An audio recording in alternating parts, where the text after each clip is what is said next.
Good afternoon. Welcome to EduSet Network. Friend, you know this week we have been discussing the oceanography. We discussed the different topic. Today the precise topic for discussion is the bottom topography of ocean floors. And for discussion on this very topic, we have in studio Dr. Ramasre Prasad. He teaches geography in Bhim Rao Ambedkar College, University of Delhi, and has long experience, about 20 years, and he is associate professor of geography in Bhim Rao Ambedkar College, and his specialization is physical geography. So I think his knowledge will help us to understand this topic. So on your behalf, I welcome him for the EduSet lecture. Welcome, Thank you. Thank you very much. Well, today we are going to discuss about the bottom topography of the ocean floors, and by this topic generally we mean that whatever the water is already accumulated in the form of ocean, that we call, what sort of topography it is already prevailing at the lower level of the water, that is to be studied here today. So let me very clearly say that, well, the topography of the ocean floor is quite diverse. The diverse topography, that whatever we see on the land, this sort of topography is already existing at the lower level of the water, lower level of the oceanic water. So in that way, on the ocean floors different types of features are found, and those features are quite distinct, and in that way we will be discussing here today. Though previously it was not so easy to understand the lower level of the ocean floor, which is completely covered with the blanket of a thick layer of ocean. So in that way, with the development of the modern day technology, we have done a lot of researches, and based on that we have come to know about the internal part within the water, that what sort of features are there, and in this way we will be looking at this angle and try to see that what sort of features are already found. So it is to be taken into account in this perspective. This is a slide which shows clearly that what is the relationship between the height of land and the depth of the sea. So this diagram is clearly indicating that only a little amount of land is there, and that too the little amount of land is very lower in height from the sea level, whereas the height of the highest point, which is Mount Everest on the land, is a sort of a point, and in that way the more and more area is lying in the lower altitude, whereas it is not the same thing in terms of ocean. Oceanic portion, where the depth is less, the area is not that way great. The greater area lies somewhere at the depth of 3 kilometer to almost 6 kilometer depth from the sea surface. So in that way this clearly gives an idea and an impression that what sort of objects that we are going to study, which is already there under the blanket of a thick layer of water, oceanic water. So now let us understand first of all that how we try to find out that what sort of existence is already there at the bottom. So to know the bottom of the ocean, we have to simply know that how what sort of features are already prevailing, and in that way there are various methods based on which one can understand. Like it is not possible for us to go inside the water. So even if we are able to go inside the water, that is possible up to a certain depth. It is not possible to go much deeper in the lower level of the oceans. So in that way there are various techniques which helps us to understand or to map out the bottom level. One is ship based sonar system. So ship based seismic reflections, and satellite based radar system, and sometimes submersible survey is already conducted, but submersible survey is conducted only to a little depth. It cannot be possible, it is not possible to go much inside the interior. So in that way Those 4 techniques are completely very clearly shown here. There are diagram. This first diagram is the one which shows that how the ecosystem, I mean eco sound is thrown from a ship towards the bottom, and when the sound reaches at the bottom of topography, it reflects back again to the sensor, and in that way the depth is calculated based on the speed of the sound wave. The second is again the ship based seismic reflection. Sometimes when the seismic activities is taking place, that is also recorded, as well as sometimes some blast are also made, and again that blasting sound is going to the bottom of the ocean floor, and again it is coming back up, and the sensor is recording based on the time lag taken from the origin of the sound and again coming back to the sensor, helps to understand or to calculate the distance between these 2 objects, sensor and the bottom. The third is satellite based radar system. As we know that satellites are already roaming, and they are already running in the sky, and in that way they are having the sensor, and those data are collected through the satellite, and those data are analyzed to find out that what sort of various features are already been prevailing under the thick layer of oceanic water. And then submersible survey is the one when one can go through the submarine to a certain depth up to which it is possible, and then the survey is conducted and photographs are taken, and then the measurements are taken of various features.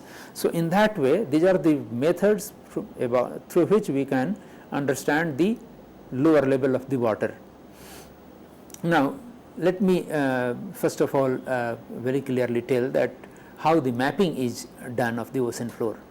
Bathymetry is the measurement of ocean depths and the charting of the shape or topography of the ocean floor. So in that way eco sounder is already used, and it has been used since the beginning, since 1920s, about 95-96 years before.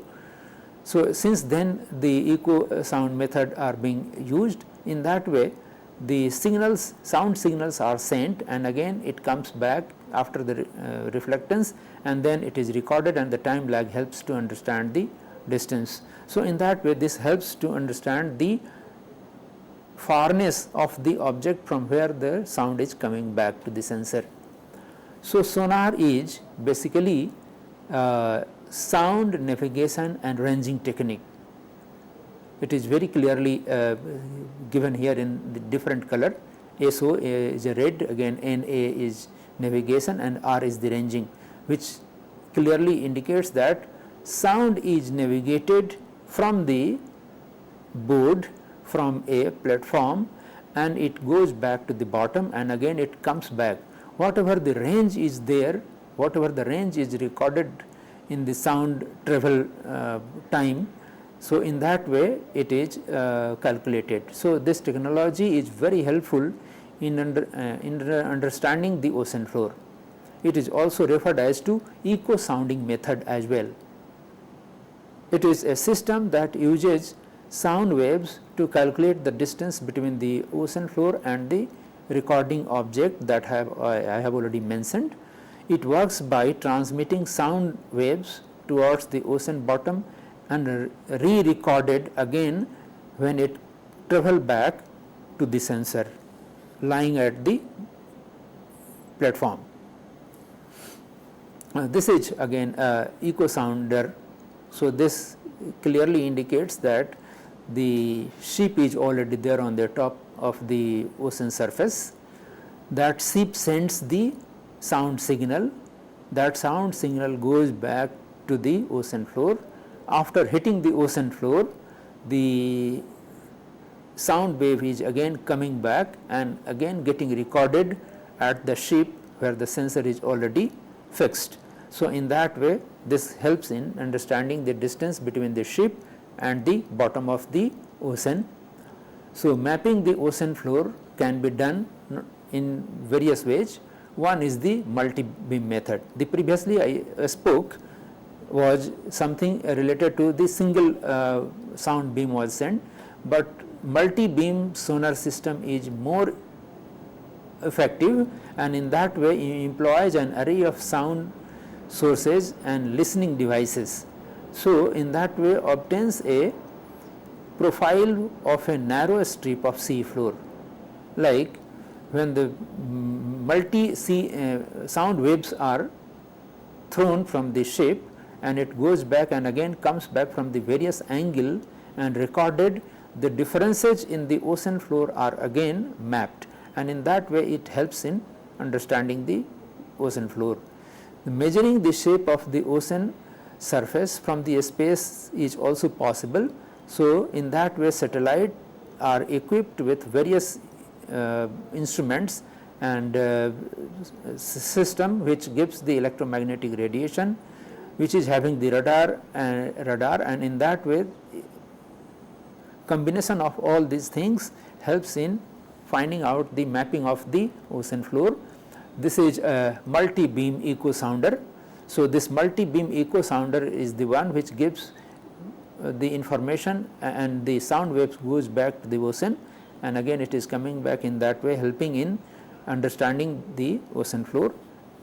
This diagram is very clearly explaining that one surface is already there which is lying in the middle, like this is the surface where the instruments are fixed, sensors are there. From here the sound waves are going to the bottom, and again it, since bottom is not a uniform place, it is not a flat one, it is having irregular shape, and in that way wherever the sound waves strike first, it goes back first and it is recorded at the sensor lying here. So, in that way whatever it is there, that is being looked into, and in that way this sort of contours are created. I mean, that is the bathymetric contours generally we tell. So, in that way bathymetric contours are plotted, and that this helps in understanding and making a three-dimensional diagram of the ocean floors. So, in that way this is also a very helpful technology by sending several beams of sound waves, so that it can be mapped as well.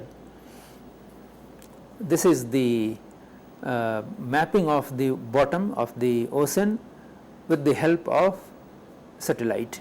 So, uses satellite measurement, and then this measures the sea floor features based on gravitational bulge in sea surface. So, it is the gravitational bulges are recorded by the sensor lying in the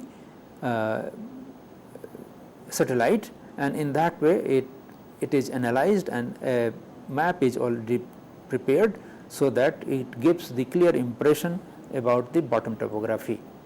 This is again a satellite based survey. It is the same thing what it was earlier, but it is more clearly showing here. So, the radar is already there in the satellite, that is, this is satellite, it is on the top of the atmosphere, from where the signals are sent and again it is going back and recorded, and in this way it helps in understanding the ocean floor as well. Submersible survey is also conducted, but it is conducted where it is possible for us to go inside the bottom of the water at a very greater depth, that is not possible for us even to go inside, because that will be again impossible for us to come out because of the heavier water pressure. So, in that way, to a certain depth, it is possible for us to go inside the water and then do the survey with the help of marine, and in that way directly the survey is conducted, and in that way a very clear cut picture is already one can have. So, this is the survey which indicate clearly that one submarine is already here. So, somebody has already gone there and the survey is being taken, and in that way this gives the clear impression that even first hand information just by going to that place is also possible, that to of a certain depth. So, let us talk about the major oceans. There are many oceans, but right now I am explaining here, I am taking up only 4 oceans, that is Pacific. It is the largest and having the greatest depth. So, it is Pacific Ocean is the largest one. Atlantic is the one which is almost half of the size of the Pacific, and it is not as deep as the Pacific is. Indian Ocean is slightly smaller than the Atlantic, but it is quite large in comparison to the southern hemisphere's body, and largely it is lying in the southern hemisphere, though the extension of the Indian Ocean is not that way great in the northern hemisphere. So, Arctic Ocean is about 7% of the size of the Pacific, and it is lying near the northern pole and surrounding areas. So, the ocean of the earth, it is clearly indicated, simply it is a map, nothing to speak more, except that where they are already located. Now, let us see the anatomy of passive margin. There are 2 types of margin, the active margin and passive margin. The active margin is the one which is, where the geological activities are already taking place, endogenetic forces are operational, but where they are not so, they are called passive margin, and passive margins are seen somewhere where the geological activities are not there, and it is found where the margin of the continent is flowing apart, going apart, and it is away from the plate boundaries. So, in that way continental shelf, continental slope, continental rise are major features which is seen here. Continental shelf is very flat one, almost literally flat. If one goes for a distance of about a kilometer, the drop or the difference in height is only 2 meter, whereas the continental slope is the very great one. After a distance of 1 kilometer travel, almost 70 meter of depth is already seen, and in that way this clearly indicates that it is having a greater slope, and that is what it is known as.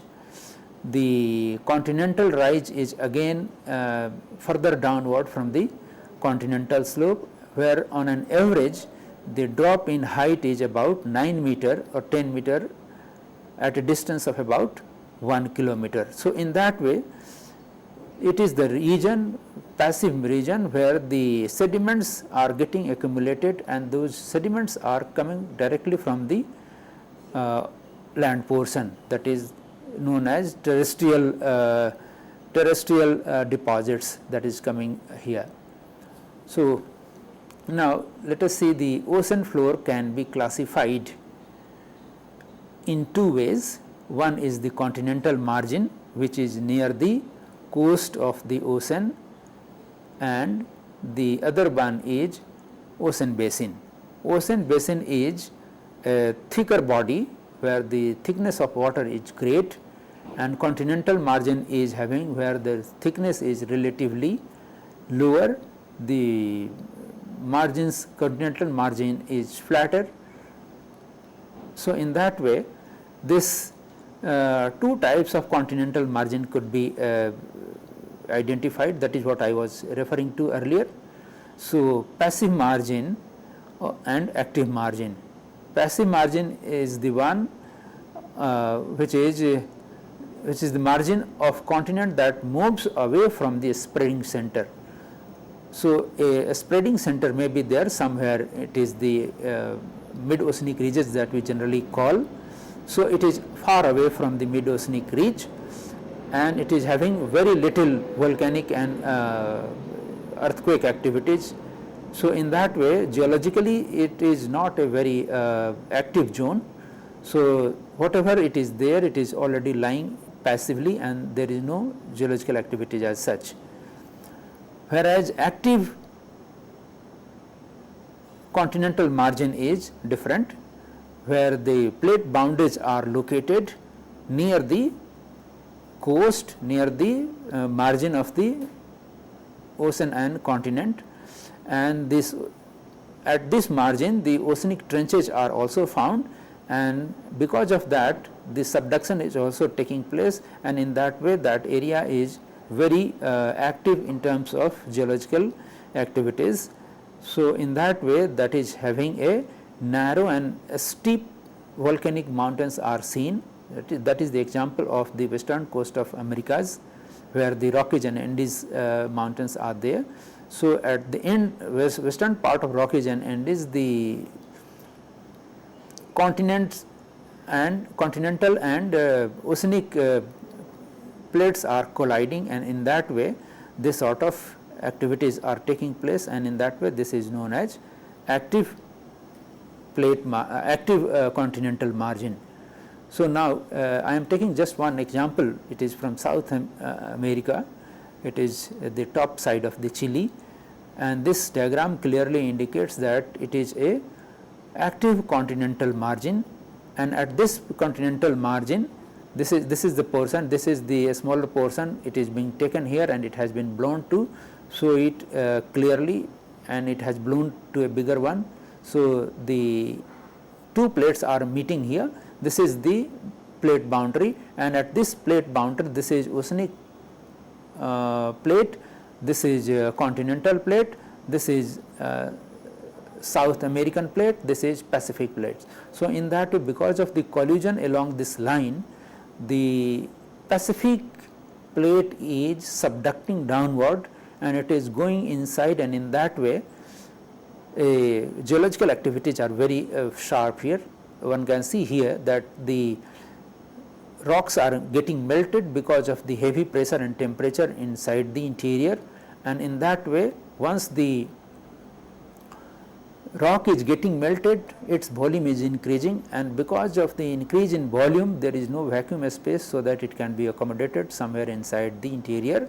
So, what it really happens, it tries to break the upper portion wherever there is smaller and weaker sections on the top, it is being broken, and in that way finally it comes out and volcanic activities is seen. So, in that way this is known as continental margin, and this continental margin is a active one where the subductions is taking place. It is again the same thing, but in a different way it is shown in this diagram.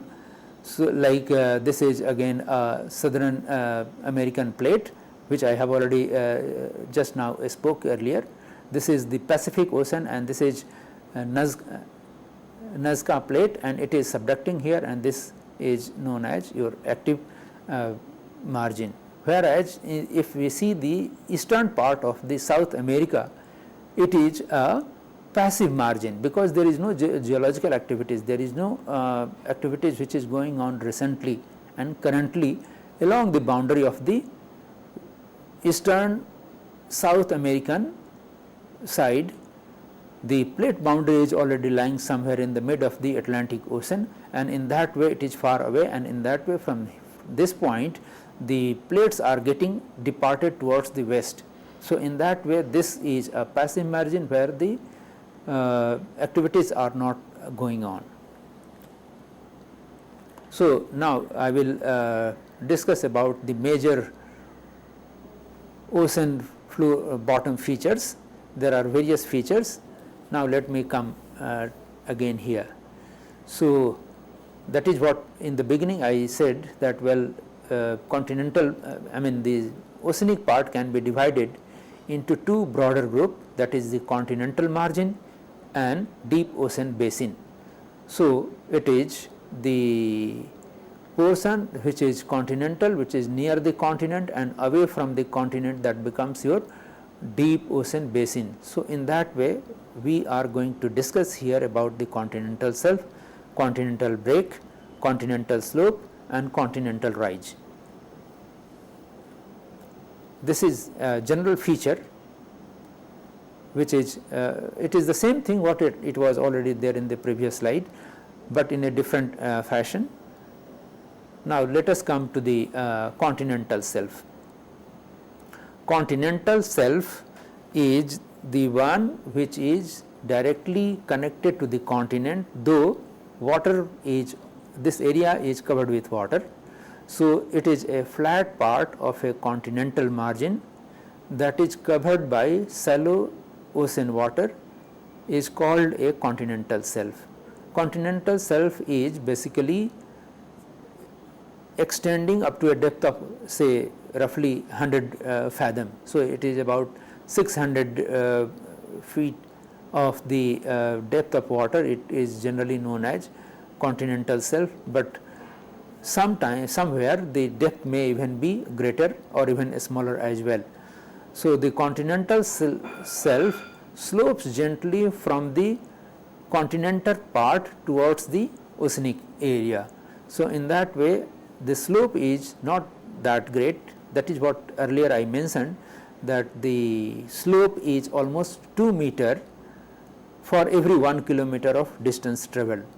So, in that way the slope is very negligible. The width of the continental shelf varies.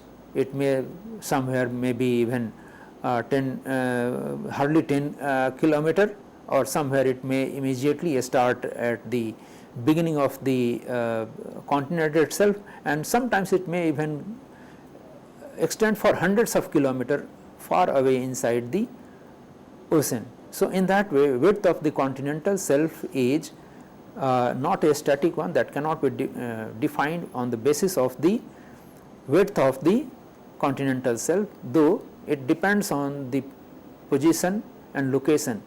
So, sometimes it may be very narrow continental shelf, but somewhere it may even be hundreds and hundreds of kilometers far away inside the ocean. This, in fact, this continental shelf is also considered to be the extension of the continent. That is what the name is given, continental shelf. That means it is the part of the continent, but right now it is under the water coverage. For example, if the global warming is taking place, it is an assumed condition that once the water level comes down because of the accumulation of the ice, because of the cooling, when the colder condition prevail, in that way what really happens, it is assumed that the water level, whatever it is already is there, it will be reduced because of the accumulation of the ice on the continent. So, in that way the sea level may even retreat, sea level will go down. So, in that way major of part of the continental shelf will come on the ground, and in that way that is quite clear that it is the extension of the continent. And it is also assumed that whatever the ice is already prevailing on the earth, either may be in the ice cap, on the polar areas or on the mountain caps, then the melt of the ice will also lead to the rise of the ocean level. So, certain amount of land will also go under the cover of the water. So, in that way this continental shelf is very supporting for human being. Several type of human activities are also already been observed, like fishing and oil exploration or collection of various items and various minerals. So, large mineral, oil and natural gas deposits are also found here. So, in that way this continental shelf is very economical, very essential for us to extract several type of resources that we need for our daily use. Now, this is the formation of shelves by trapping of land derived sediments. So, continental shelf, that is what I said, that it is right exactly extension of the continent. So, in that way there are two columns, left side and right side. Left side is the one which gives the passive margin where wave is oceanic waves are cutting the continent and making the continental shelf or extending the continental shelf. So, whatever the sea waves comes and strike at the sea coast, a part of it is being eroded and further it is deposited in near the margin of the continent. So, maybe a few kilometer extent. So, it is deposited, whereas where the passive where the active margin is there, if a sort of any type of obstruction is there, that obstructed portion gets filled up, and in that way the extension of the continental shelf is seen. In that way, here as well the continental rock is dammed here. This is continent and the damming is there, and that damming is there because of the rock type already lying here. So, whatever it comes, the continent is eroded here, and from that eroded material is deposited here. So, in that way earlier the continental shelf was like this, but because of the erosion at the continent and deposition in the depression area leads to the extension of the continental shelf. In the same way here it is happening as well. So, it is passive margin, whereas it is the active margin. So, in that way this obstruction has come because of the volcanic eruption, which volcanic deposits are already there. So, volcanic island is already appeared here. So, in that way this makes an obstruction to the erosion of this one. So, whatever it is already eroded here, it is being deposited, and in that way this island gives a protective layer, so that the continental shelf can be extended.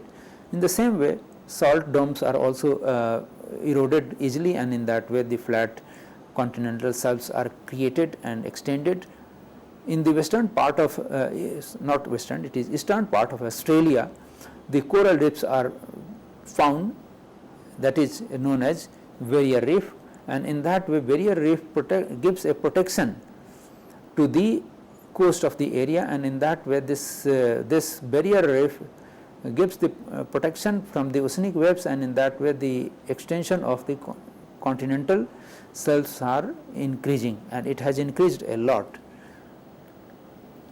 So, continental slope, which is simply the extension and further towards the ocean, it is the continental slope, and that is what I referred earlier, that continental slope is having a very steep slope, and that is what I referred, that at a distance of 1 kilometer of distance travelled, about 70-80 meter of drop is already observed. So, this gives a very high slope, and in that way that high slope is observed here. So, at the edge of the continental shelf, the ocean floor plunges deeply 4 to 5 kilometers downward. So, whenever the continental shelf is ending, the continental slope starts, and from that it is a steep slope, and which drops very drastically with a steep slope, and in that way that is known as continental slope. A continental slope marks the boundary between the crust of the continent and the crust of the ocean floor. So, the continental slope marks the boundary. I mean, it is the ocean floor which is deeper, which is lying further beyond. So, in that way continental slope is the demarcating line, though the area may not be that great way, but it is a margin which is a boundary, and that gives a separation line between the continental shelf and ocean floor. The ocean floor is the one which is having quite deep deep portion. Continental, further downside of the continental slope, it is simply sometimes referred as Continental Rise. So, it separates a continental slope from the ocean floor, is a continental rise. So, the continental slope and the ocean basin. They are the separated by continental rise, where the slope is again come down very drastically. It is almost 9 meter per kilometer that I referred earlier in the slide. A continental rise is made of large amount of sediment, rocks, plants and animals. So, at this point at continental rise, in this area the amount terrestrial deposits are already found, though the terrestrial deposits are not only found here only, it is found on the continental shelf as well. But on continental slope, since the slope is very steep, whatever it comes and gets deposited, it slides down, and in that way it comes down to continental rise. Sometimes the sediments are carried down the slope in masses of flowing water called turbidity currents, like an underwater avalanche. So, a sort of turbidity current is also observed, and in that way that underwater avalanches is already seen inside the ocean further downward at a greater depth. Submarine canyons. Submarine canyons are also a feature which is generally supposed to be the extension of the river delta. So, in many areas submarine canyons cut through a continental slip and slope. So, the submarine canyons are quite large, and having cut the continental slope as well as continental shelf to a greater depth, and in that way it is quite large, a very big one. So, that is a area where, because of the flowing sediment, the V-shaped valleys are cut, and in that way that rock is quite almost vertical, and it is also possibly because of the turbidity currents. Turbidity currents, generally we mean that the current is very swift, and in that way whatever the sediments that is being dragged down, that is being used, that force is used to cut the lower part of the one, and in that way the submarine canyons are developed. So, an example of submarine canyons are Monterey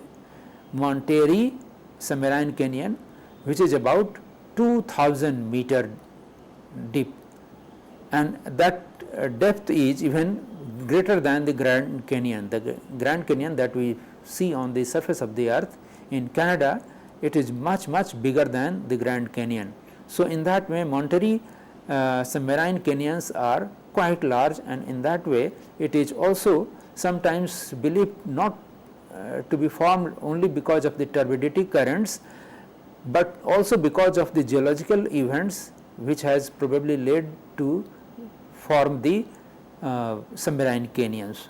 So, in that way this is one diagrammatic presentation of the submarine canyon, where the slope continental shelf, continental slopes are being cut very heavily, and in that way deep gorges type features are created, and the eroded material are being spread down towards the deep ocean in a fan manner, or in like a triangular shape, or maybe in terms of delta that we generally observe. So, the type of features that we find at the mouth of the river, that sort of delta is again seen at the end of the canyon. So, these features are some important, this is the important continental margins. So, they cut into continental shelf and slope, often terming on the deep sea floor in a fan shaped wedge of the sediment. So, in that way it is being deposited further downward. So, Abyssal Plain. Abyssal Plain is the large flat area. That flat area is quite large, and that large flat area on the ocean floors are called Abyssal Plain. it is just like the plane that what we generally observe on the earth's surface, where the slope is very negligible like the Gangetic plane. So, Gangetic plane is a very flat one, and this sort of flat plane is already also observed in the deeper part of the ocean, and that is generally we call abyssal plains. So, that abyssal plains are large in Atlantic and Indian Ocean, but it is not so in the Pacific because of the deposition of sediments by large rivers.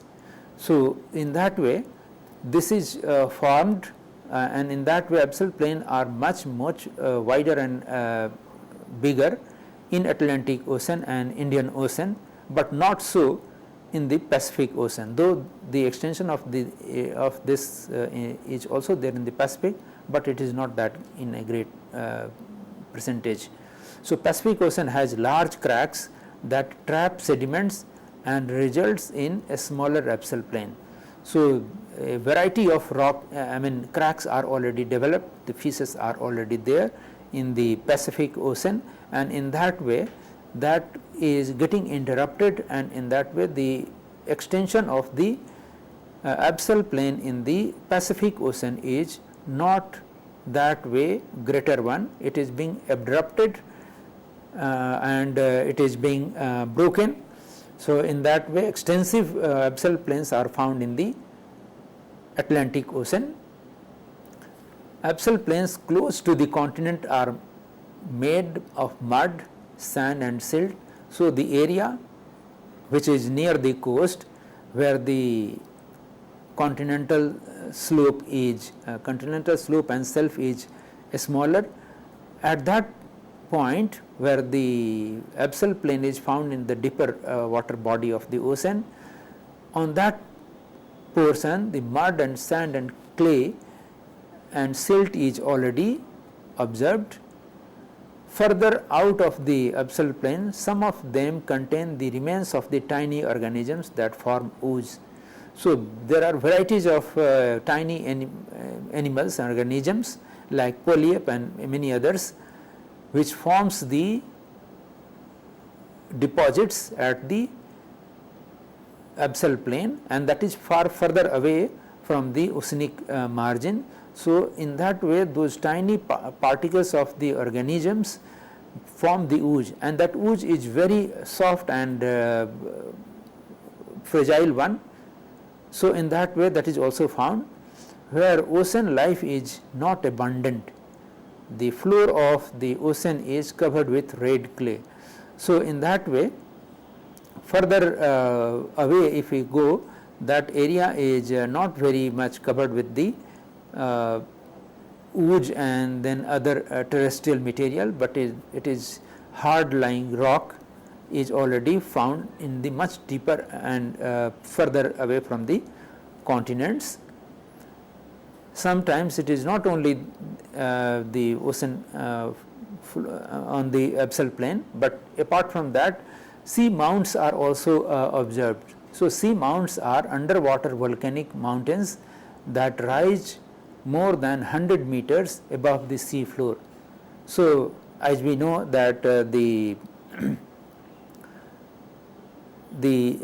ocean floors are active, particularly in terms of the geological events where the volcanic eruptions are taking place. When the mid-oceanic ridges are there, volcanic eruption lead to the formation of several islands.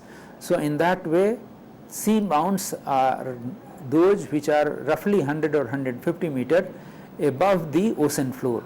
So, in that way they are tiny mounts, and most have been found in the Pacific Ocean. So, Pacific Ocean is the one where the sea mounts are found more, but when the accumulation of the material from the volcanic eruption keep on increasing, it sometimes come out above the water level of the ocean, and in that way that becomes the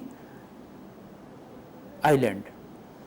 Some sea mounts reaches above the surface of the water, and that is the formation of the island, and this sort of islands are formed in many of the oceans.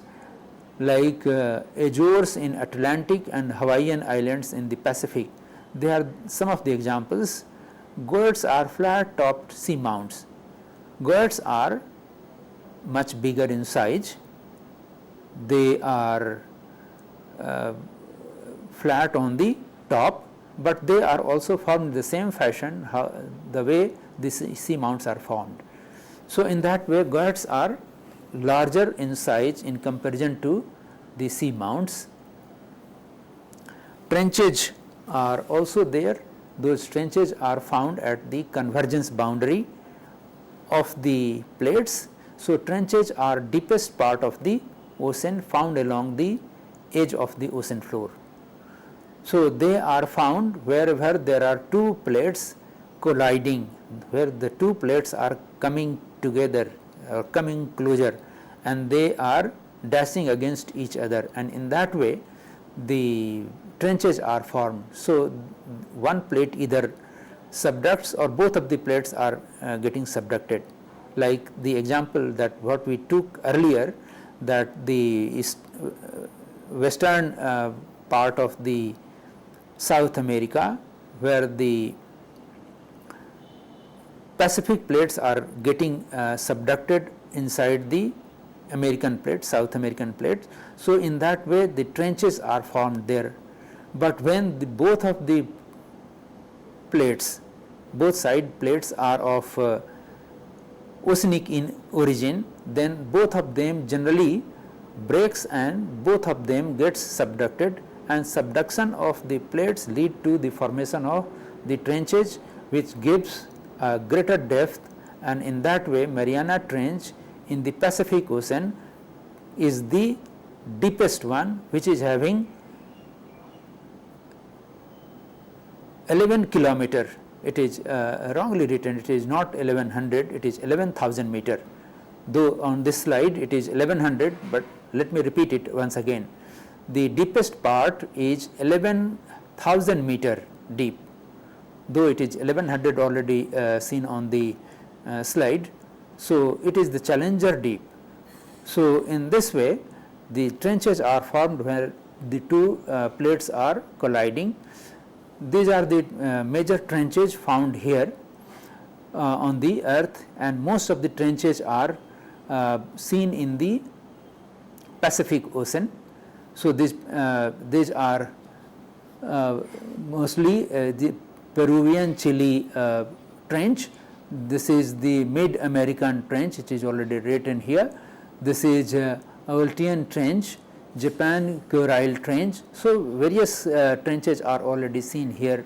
So, in that way this gives the information that when the two plates are colliding, the deep trenches are formed, and they are the deepest part of the globe.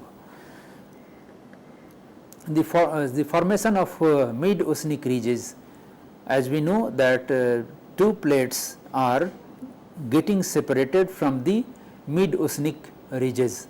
So, wherever mid-oceanic ridge are found at that in a linear fashion, the magmatic material is produced inside the earth interior, and that magmatic material comes out and it gets poured out at the bottom of the ocean, and in this way mid-oceanic ridges are formed. So, mountain ranges on the land are formed when the earth's crust folds and is squeezed together. So, as we know that the mountains are formed because of the collision of the two continents, two plates. So, the mountains are formed. In the same way, mid-oceanic ridges are the area where the molten material from deep within the earth flows up to the surface and cools and forms new crusts. So, in that way magmatic material coming out from the interior and getting cooled and solidified, this gives the rise of the mid-oceanic ridges. This is the area where it is generally known as construction margin, the area where the earth surface is constructed. So, the construction new construction of the crust is supposed to be here, and in that way the plates are moving apart. So, this is the formation of the mid-oceanic ridge. This is one example, like this is mid-Atlantic ridge. So, not it is mid-Atlantic, it is Africa, it is North America. So, it is the mid-Atlantic ridge from here, this is the ridge, and one example is already taken, a spot is already taken and it is being blown into this diagram. So, this is the partially molten material which is already there inside the interior, and this molten material is coming out along the line, along the ridge, and because of the outpouring of the magma, since the water is already here, the surface is cooled, and then in that way the molten material gets cooled up and gets solidified, and in that way continuous pressing of the magmatic material towards up, it leads to further deviation in two directions. So, in that way mid-Atlantic ridge gives the rise of the the ridges from where the plates are moving apart. Deep ocean basin, it is the one, the mid-ocean ridge. The interconnected ridge system is the longest topographic feature of the earth's surface.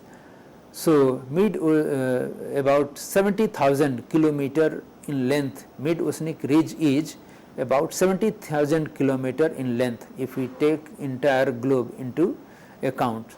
So, 23% of the earth's surface covers through all major oceans.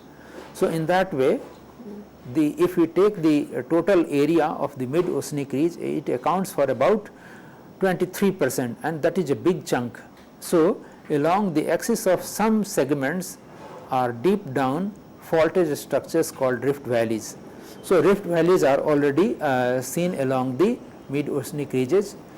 The mid-oceanic ridges form an almost continuous mountain belt that extends from the Arctic Ocean down through the middle of the Atlantic Ocean around the Africa into the Indian and across the Pacific.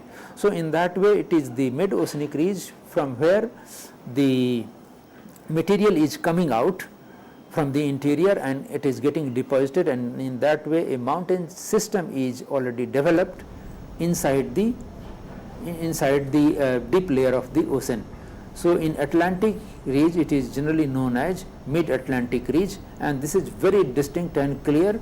It starts from the Iceland in the northern portion and it comes down to the southern part.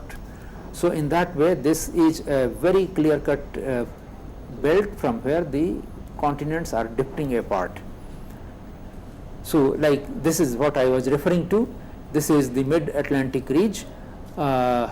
It is the this is the mid-Atlantic ridge, this is Iceland. From here it is lying coming like this way, and in this way whatever it is there along this line the magmatic material is coming out from the interior of the earth and then getting deposited, and further the continents are drifted away. Now, the mid-oceanic ridges are already shown here at a global scale. This is the topography. This is the topography of the Atlantic Ocean, and this Atlantic Ocean gives the information about the mid-oceanic ridge. This is the topography of the Pacific Ocean. It is very clear that the crisscross cutting of the Pacific Ocean is already there, and in that way the extension of the deep oceanic abyssal plain is not that way great in comparison to the other oceans like Atlantic and Indian. This is the features of the Indian Ocean, where the flat area is quite visible and the ridges are there, but the flat area is also a very distinct one. So, this gives the clear cut idea about the Indian Ocean. This is the overall topography of the Earth's ocean basins. So, it is a global, it is in one map, entire oceans are shown along with their topographies.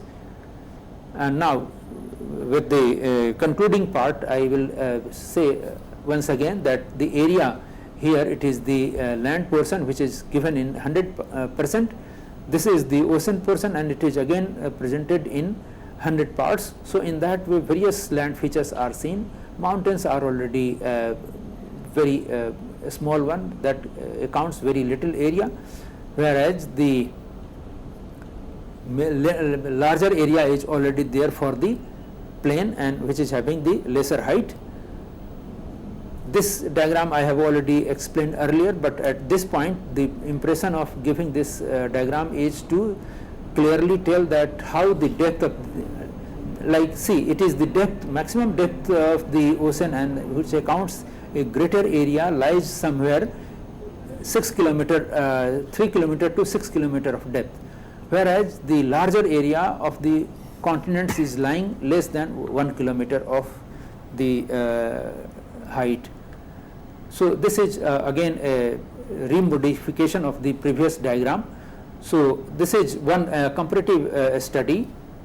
So, this is Mount Everest. If we bring the Mount Everest at the base of the Challenger Deep, that is the deepest part of the ocean, then still over the Mount Everest about 3 kilometer of water will remain there. So, even if we dump the Mount Everest into the Challenger Deep, it will submerge by another 3 kilometer.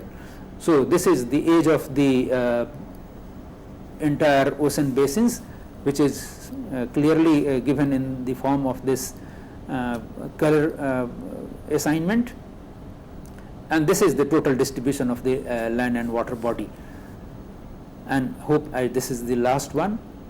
Thank you very much. And at this note we conclude the lecture, and I thank all of you for watching the lecture, and also I thank Dr. Ramasri Prasad for giving such a wonderful lecture. Thank you very much.